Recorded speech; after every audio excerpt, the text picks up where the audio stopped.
God gave us Jesus Christ and he got a little softer.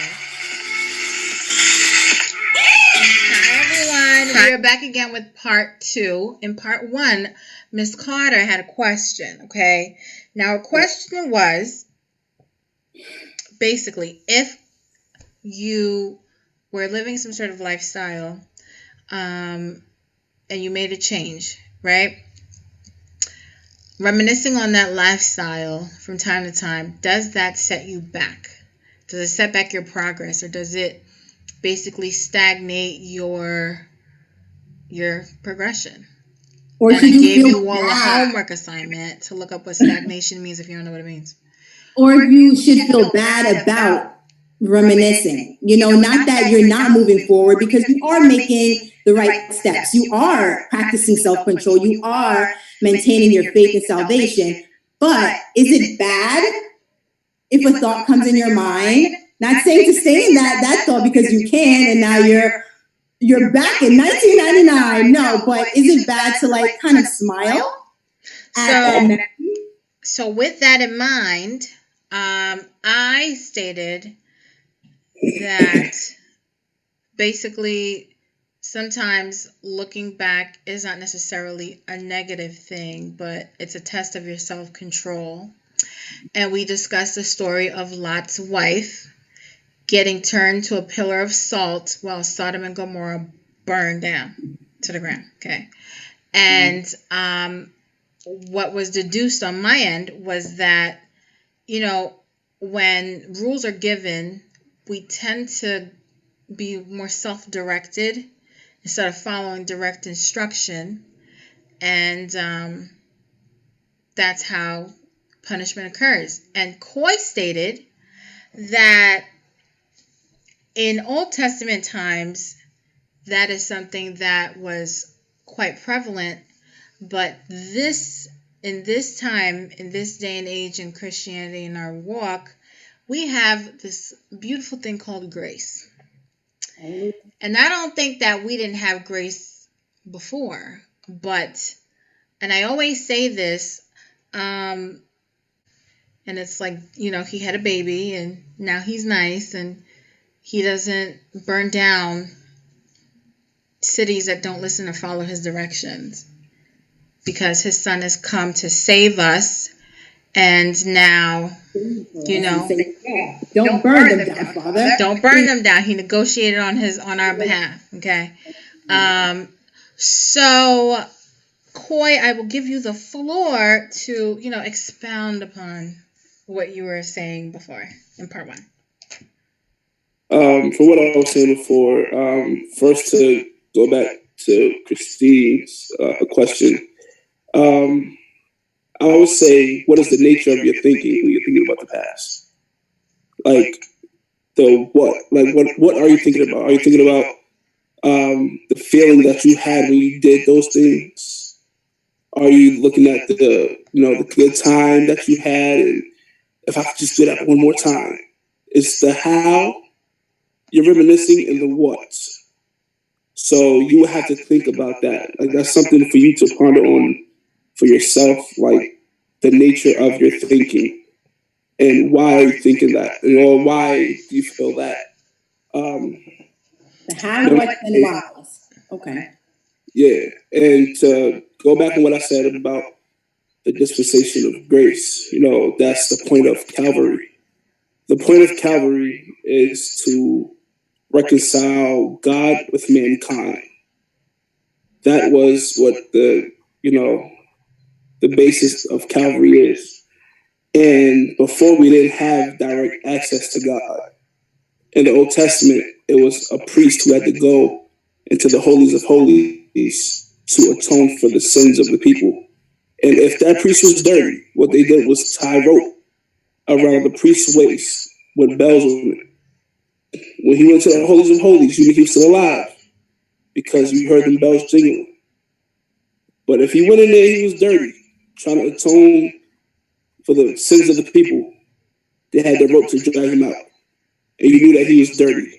And they had to wait one full year to atone for the sins for the year, which Calvary broke that. That was law. What grace did was the one true blameless lamb. No more animals had to be slaughtered and laid on altars. The blameless lamb was slaughtered one time. His blood was shed one time, and it flows for an eternity. What he did over 2,000 years ago still is in full effect today. What he did on Calvary, what Jesus did for us, was give us direct access to God, which means the veil was torn in two. Which means we can go to him on our behalf. We don't need somebody going to him for us. We don't got to wait to get to church on Sunday. So that's what happens now. And even when you start to reminisce about the past, you got to remember that you have direct access to God to go to him and say, look, God, these thoughts of the past keep coming up. I need you to help me when I start to think about these things. Because sometimes they can bring unwanted feelings or other unwanted thoughts. Sometimes it can be a ripple effect. And for people who ain't strong enough, God forbid, they relapse and, fall back into what they came out of. So it's really a test of your strength, where you are spiritually, where you are mentally, emotionally. And sometimes what you go through, mentally and emotionally, can wear and tear on you physically. And that's all problems that can be avoided if you would pray and ask God for guidance and seek him and ask him, what is the message or what is the reason why these things are coming up? Is there something you're trying to tell me? Is there something that's about to come that I'm about to encounter where I'm thinking about these things and it's going to help somebody else? Sometimes there's a reason for, these thoughts that come. Or are you just sitting at home and you just going through old pictures, or you just sit there like, what I used to do? Like, I don't think anybody does that. If they do, I would say pray more and get help. But sometimes when things come up out the blue, maybe it is God trying to show you things. But it depends on what it is. Other things could be the enemy bringing up things of your past, trying to get you to go back. And those are the things that you really need to pray hard about. But if it's something good, then maybe, God is like, okay, somebody else is about to come, and you need to prepare yourself for the assignment ahead. You had a conversation about assignments and things before. So, sometimes you might have to prepare yourself for an assignment that's coming. Not everybody's going to be a preacher. Not everybody's going to be a prophet or a pastor, whatever. Sometimes you got assignments just being you. But on the flip side, if negative things come up, the way you used to feel when you used to drink or get drunk, the way you used to feel when you get high, or the way you used to feel when that one dude would come over, or for men, when that one girl would come over, what would happen? If that pops up, then that's definitely the enemy trying to get you to come back. Because God would never deliver you from something that he would allow you to go back to. He would never do that. He's a good father. He would never send his children back to where they struggle. He brings you out of the struggle into victory. And that's where he needs you to stay. But the enemy will want you to go back. So it's all depending on you, what your thought process is, and the kind of reminiscing that you're doing when these things pop up. Well, I think it's time for offering. I'll go over and play God. That was very, oh my gosh, Koi, I really appreciate you for that. I'm definitely gonna have to watch this over multiple times just to take down notes on things that you said. You really spit some good stuff. One main thing I got out of it is you saying, when these thoughts come up, especially when you don't want it, you shouldn't have it just immediately giving it to God. And I myself can personally say, I don't think I have, so I'm going to use this, these suggestions. It could be like what did the preacher call it? A footpath. So you're walking, you keep going back and forth, back and forth. It's wearing and tearing, it's deep, and you haven't really fully given it or submitted it to God. So I'm sorry, can you just say that part one more time? I'm sorry. So it's like a footpath. Okay. Internet connection is unstable. You're not about to shame me. How dare you? It could be like, sometimes it could be a footpath, meaning like it's, you keep going back and forth, back and forth, back and forth in the same situation, and it's like you haven't really sincerely, if you're going to be honest with yourself, given all of that to God. There's certain areas in our life that we could freely be like, yo, take over, please, and give direction. And there's that one little piece of area that you're just like not ready to let go and let God like take full control over. And because we have the free will to decide, he's not in the business of like forcing us into stuff unless it's going to like kill us or we need to move on or something. Like, unless that part of the journey is up, there's still parts and pieces that are left to you. So it's like, let's say you're a cigarette smoker, random example, and it's like you quit and then you go back, and then you quit and you go back, and you're like, God, I really don't like smoking. But you know deep down inside, you haven't relinquished that demon of yours to him, like for real, for real. Like you say it, but in your heart, you haven't really given it up. So how do you expect to actually receive that like spiritual intervention to help move it along if you haven't honestly submitted that part to God? So I think that's something you should think about. My next question, kind of building onto something Coy said about, your deliverance and things like that. And back to what you just said, Doc, like, how do you know if you're delivered? Even if like you do, and you just said like, if you still have it in your heart, then it is going to be harder for you to give it up. But suppose like you do want to get it out of your mind, your heart, your thoughts, whatever. But it's like how does one get it out of their heart, like the distaste for it, the cigarette? How do they get that out of their heart? The taste and the desire for the cigarette. Like they don't want it. They really don't want to do it anymore. They're tired of going back and forth. So how does one get that taste of the cigarette out? Well, How do one know when they're delivered from it, huh? True deliverance is when you don't want to go back to it. That's true deliverance. So hold on, Coy. I hear what you're saying.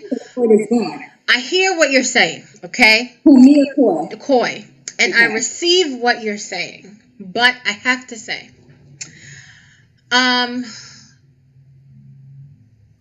in my journey, is that the dog crying? In my journey, I'm learning that sometimes he leaves us with a piece of something to mark us. When Jacob had a struggle with God, in Genesis, he marked him, okay, by hitting him, injured his hip or whatever, and left him with a limp. When he delivered Saul, he left him with his demon. There's some sort of, he marked him somehow, and he was like, take this. I think that's the right guy. Anyway. The thorn in my flesh? Yes. He's like, take this from me. Why don't you take this from me? God was like, no, I like you better that way. So he's always going to leave you with something to keep you coming back. Maybe he feels like if he, and this is what I've learned over time. I don't need you anymore. I'm good. If I give you everything, what do you need me for? When, you have your own free will. You can decide, yes, to, come to me and continue to be with me. But maybe you're not at that part of your journey yet where you're strong enough on your own to come to me by yourself. So I'm going to mark you. And this way I know that you're always going to be mine up until I feel you're ready to be rid of that burden. No, you and Coy really spend some good fun. I mean, Lord, give me some discernment and wisdom. But I don't know. Let me know what y'all think. Like, drop some comments below. Like, let us know how can one really be delivered. How does one get a feeling of something that was once good out of their mind and their thoughts out of their heart? Let me know. Let other people know how to get through this, y'all. Word. With that, like, share, and subscribe. Hit us in the comments. We want to know. We want to hear from you. Coy, you have any, final bars for the people? Because that's all you're spitting right now. Bars, My final bars are to really, seek God. And if you don't have a relationship with Him, now is a wonderful time to, get that going, to jumpstart your relationship with Him.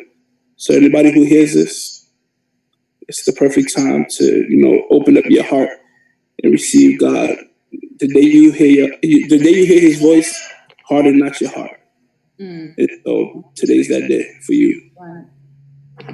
And with that, that's the benediction. I'm right now, okay? So everyone be blessed. Hit us in the comments, like, share, and subscribe. Follow us on Instagram, Baddie_Carter 2020, okay? Don't forget to like, share, and subscribe. As always, we want to hear from you. And until next time, I'm Dr. Baddie. And I'm Miss Carter. Bye.